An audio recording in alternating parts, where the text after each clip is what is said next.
So it's very nice to be here with each of you again. Let's go ahead and get into it. So it seems that almost everybody that I converse with and speak to is carrying quite a lot. And it's not just one thing, it's their life, it's their relationships, their health, their finances. And on top of that, this is not something that is separate.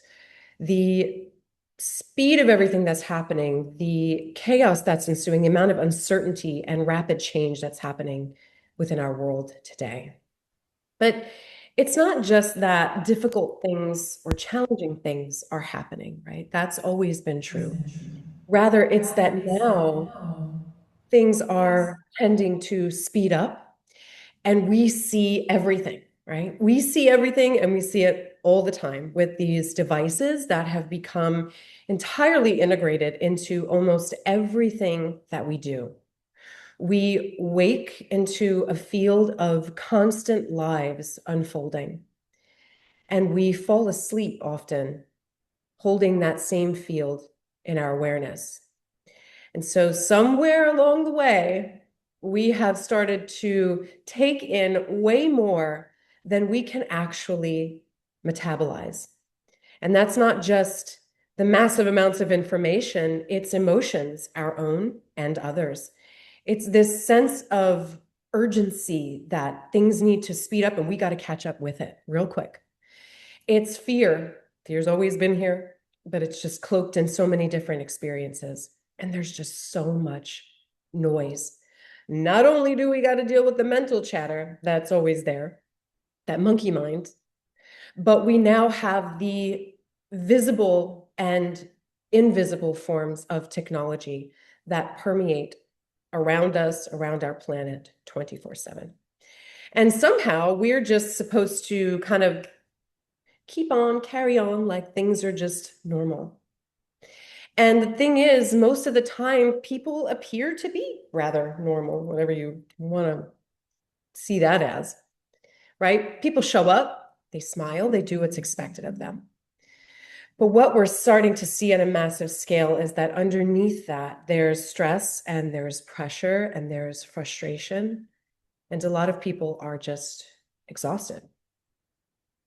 So, if any of you have been feeling overwhelmed or kind of scatterbrained or like your mind won't settle, I really hope that you're not taking that as a personal failure, as society will sometimes tell us, or our ego likes to be a hard critic. But rather, you're seeing it as a nervous system that's doing exactly what it does when it is just has too much coming in and not enough space to process it. And we know that what doesn't get processed doesn't just disappear. It doesn't just pass through us like I believe it was intended to. It tends to build, right?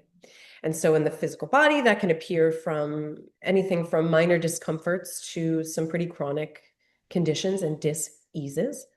And in the emotional body, the energetic body, the emotional body, it starts to surface in ways that we don't always know how to identify right away or recognize.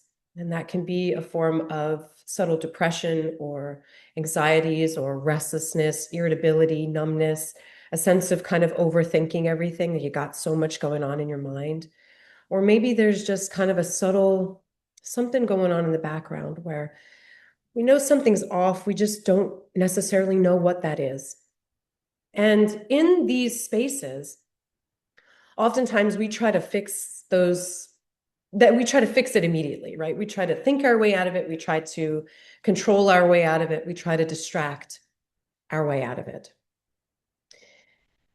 There's a teaching from Emmett Fox, who I'm sure everybody knows who Emmett Fox is. For those of you who don't know, he was an incredible visionary, pioneer, and spiritual teacher and leader in the New Thought movement back in the early parts of the 20th century. And there's a teaching where he uses the metaphor of the caterpillar becoming the butterfly to describe a term that he calls divine discontent. And this isn't ordinary dissatisfaction. It is a spiritual catalyst. That sense that something in us can no longer remain as it has been because it's already moving towards something higher, towards an elevated awareness, ultimately toward the ultimate awakening of the Christ self, the Christ consciousness. So that stirring that so many people are feeling and that we're witnessing in the collective is not then in actuality something that is working against us. Even though I'm sure we can have many a conversation of logically looking at the systems and the conditioning and the programs that appear to be working against us. Rather, they're not. They are all part of this movement upward towards the awakening. And yet, what seems to veil that remembering is how completely we can become identified with the passing content of the mind. Because so much of the time we are utterly consumed by our thoughts, by our emotions, by our interpretations of life. And it's not only our emotions, because we have these devices, because we're so connected to the world, it's other people's thoughts, it's other people's emotions, it's so many different opinions and interpretations of what we should be doing, how we should be doing it. And this overwhelm can kind of feel like we're not just watching all of this happen within our own lives and others, but it can kind of sort of become like, or feel like we've become it. And maybe this is a part of why that sense of divine discontent can feel so absolutely unsettling. Because we're seeing a lot of the old systems start to collapse. A lot of things are getting replaced very, very quickly. And so when identification begins to loosen, when who we've taken ourselves to be, both personally in our individual lives and as a collective, starts to feel less solid, that can feel like friction, yeah, like internal and external unrest. And it can be pretty disorienting for some people. But perhaps this isn't just a breakdown that we're seeing, the collapsing. Perhaps it's the part of each and every one of us that is no longer willing to remain confined to what no longer fits. And this is where that metaphor becomes more than symbolic, because Emmett Fox wasn't pointing to the polished, inspirational version of transformation. He was pointing to the real process, right? Everybody knows the caterpillar story. I've spoken about it before. There's a stage in metamorphosis where that caterpillar dissolves into goo, okay? Its entire structure of what it once was is no longer. And yet it is in this space where it has not emerged as what it is fully becoming. It is in between. It is undefined. It is unstable. It is unrecognizable. And if we're honest, I feel like that in between space is where a lot of us are finding ourselves living right now. We can see it in our own lives, and we can see it in the collective experience on our planet. As if something old is falling away, but something not yet fully formed is pressing to emerge, right? And so there's a lot of pressure right now, right? We're just creating lots of diamonds. And so what we often do in this pressure cooker that we're in right now, this pressurized space, is we like to assume that something is wrong, right? I'm sure I could see a show of hands if I were to ask y'all to raise them. How many of us fall into that state? And that's because our conscious mind is prone to do that, right? It's prone to scan the horizon for threat detection.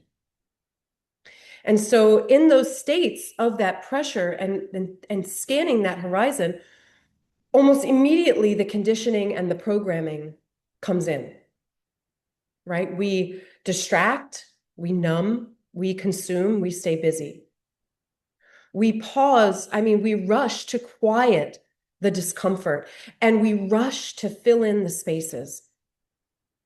And so much of our culture reinforces exactly that. Yes, to keep reaching outward, to keep consuming, to keep staying occupied, as if more input more productivity, more acquisitions could somehow resolve this divine inner stirring.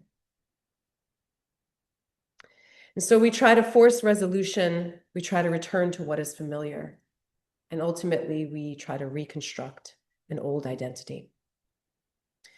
But what if all that we're seeing, maybe within our lives and the world, isn't disorder at all, but the movement of this transformation before we have recognized it as such? What if the unrest belongs to the remembering? There's a moment, no matter what path you're on, no matter the path you take, where at some form of another, some more than others, begin to notice, I'm aware of this. I'm aware, not just of the thought, not just of the emotion, but the awareness of it all. And in that simple noticing, even if it's little glimpses here and there, something is already very different, because in those moments, we're not fully consumed and inside of the content anymore, whatever that content may be for you. Instead, you are what is aware of it. And that awareness is not something that we create. That's already here. Essentially, that's who we are. The observer, the witness consciousness.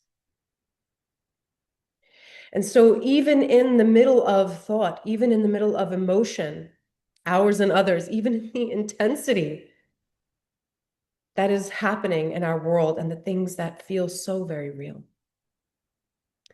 there is something within us and around us that is untouched. It is not separate from life, but it's not defined by it either. And that's not something that is new to us. It's something that we are continually being invited to remember again and again, in thought, in remembering, in forgetting.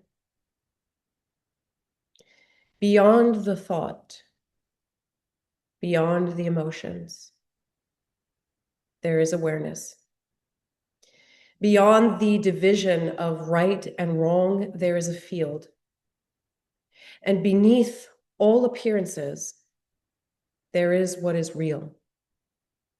Like Persian mystic and poet Rumi said, out beyond ideas of wrongdoing and right doing, there's a field. I'll meet you there. So that field is found when the mind grows quiet enough to look beyond its own divisions and beyond the divisions of our world and turn inward. And so from here, let us enter that field together by practicing a meditation together.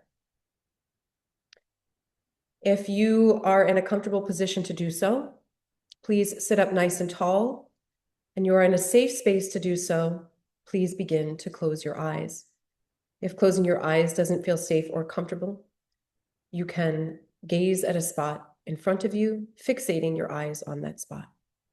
But if you can close your eyes, it is of great benefit. So begin just here by just noticing your breath. Noticing any sensations going on within your body. Just noticing. We're not holding on to anything. We're not gripping onto anything. Settle into your seat, maybe give a little shake. Get yourself nice and comfortable. Maybe clench your shoulders up to your ears with a nice breath, and then exhale them down.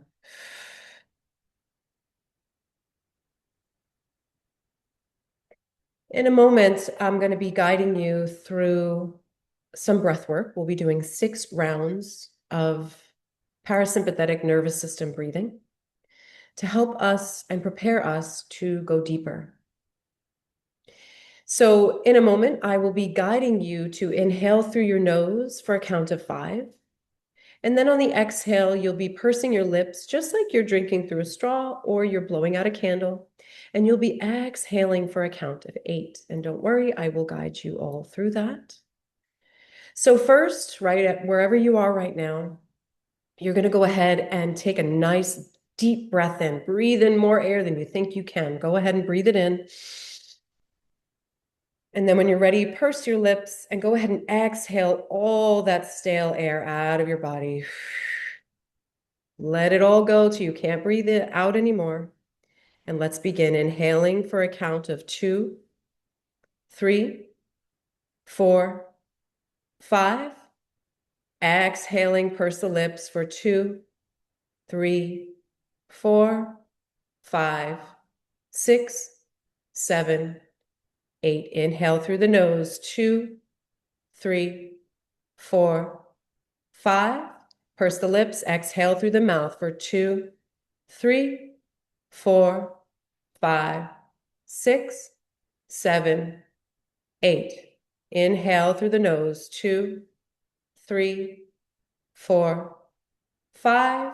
Exhale through the mouth, 2, 3, 4, 5, 6, 7, 8. Inhale, 2, 3, 4, 5. Exhale, 2, 3, 4, 5, 6, 7, 8. Inhale, big breath, 2, 3, 4, 5. Exhale through the mouth, 2, 3, 4, 5, 6, 7, 8. Last round. Inhale, 2, 3, 4. Breathe in more air, more air, more air. Hold it. Exhale now for 2, 3, 4, 5, 6, 7, 8. Now just allow your breath to return to its natural rhythm.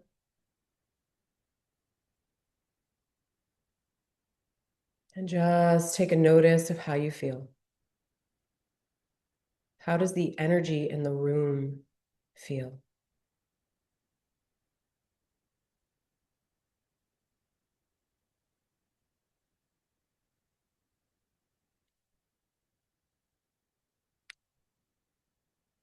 I want to offer now the words and teachings for the remainder of this meditation of an enlightened master that once walked the earth with us.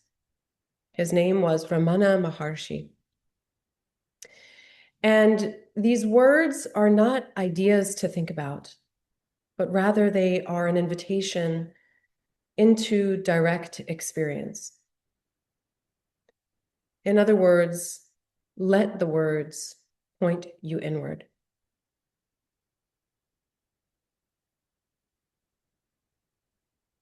It does not matter how many thoughts arise.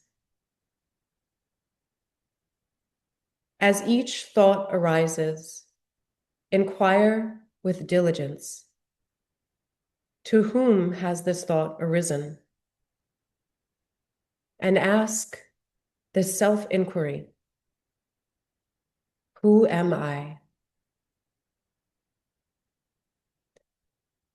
This self-inquiry is not the mind's inspection of its own content. It is tracing the mind's first mode, the I thought, to its source, which is the self. With repeated practice in this manner, the mind develops the skill to stay in its source.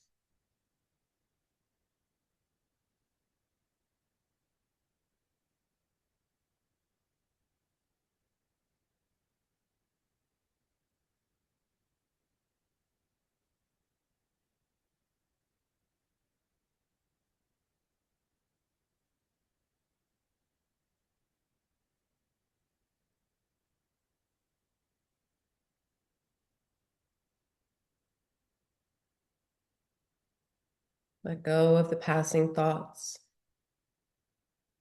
and hold on to the unchanging self, the witness.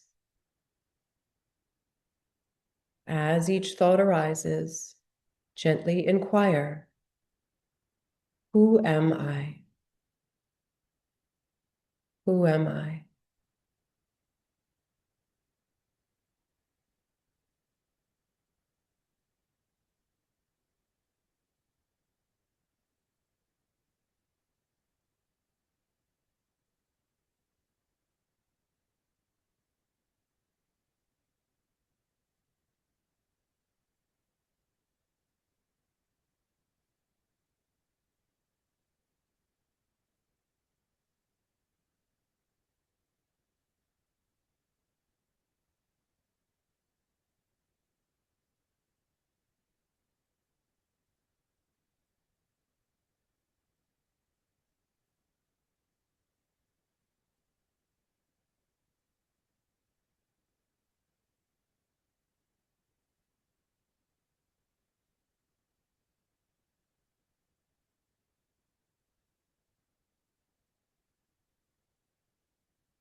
That inner self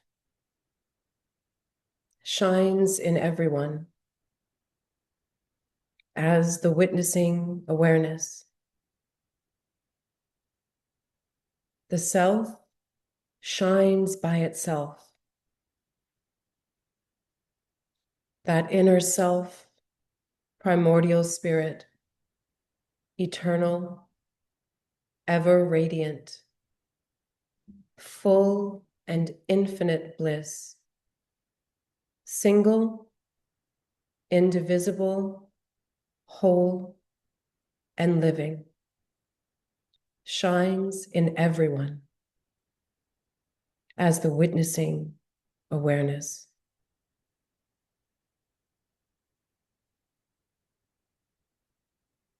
That self shining in the cavity of your heart as a subtle, pervasive, yet unmanifest spiritual force illumines the universe like the sun.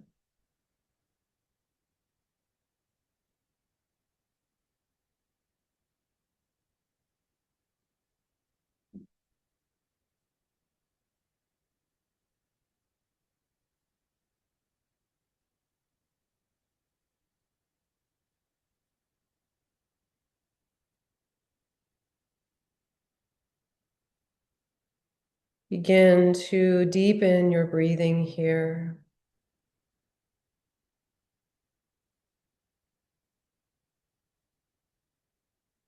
Maybe wiggling your fingers and toes.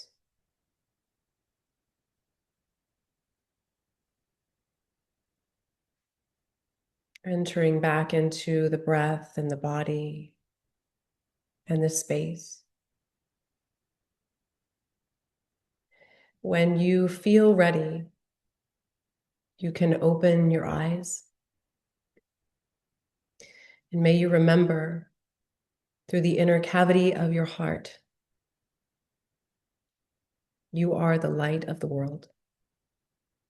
Thank you so much for joining me today. I hope your day is wonderful, and I hope something incredible happens to you today. Thank you, and take care.